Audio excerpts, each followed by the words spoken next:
Hey there, it's Erica Hinkie back at you again with some more questions that have come from my Facebook page about fitness and nutrition. So this next question comes from Jody Everly, and she wants to know, how do you get rid of that last inch of fat, that last little pinch you got around the waistline?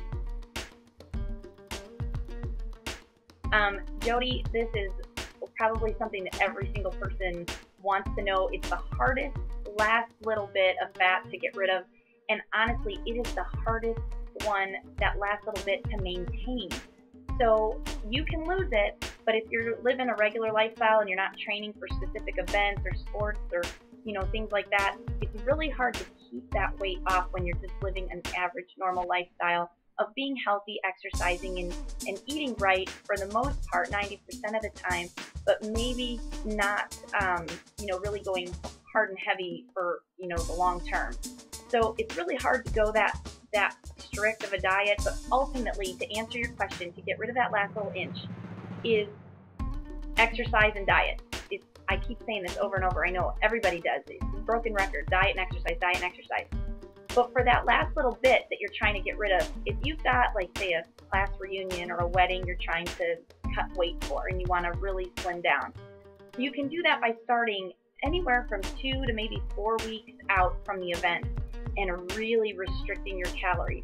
But you have to be careful, because you can walk a fine line between being healthy and restricting your calories and being unhealthy and restricting too many calories.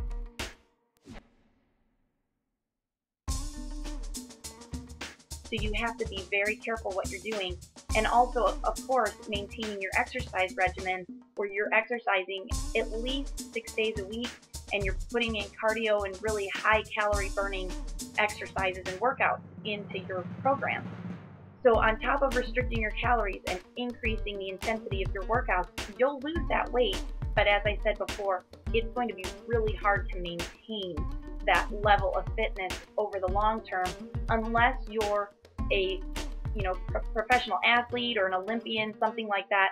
They tend to strip that weight and keep it off for longer periods of time while they're training, but even when they're on their off season, they end up putting that last little bit of fat back on because it's very hard to maintain and sometimes not very healthy.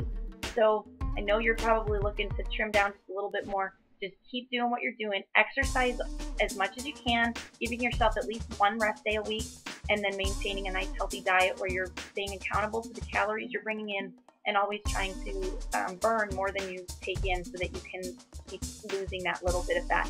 So I hope that answered your question, Jody. I hate to keep beating a dead horse, but really it just comes down to making sure you're exercising a lot and eating healthy. It's just the truth of it. It's the way it is. So I will talk to you guys again soon.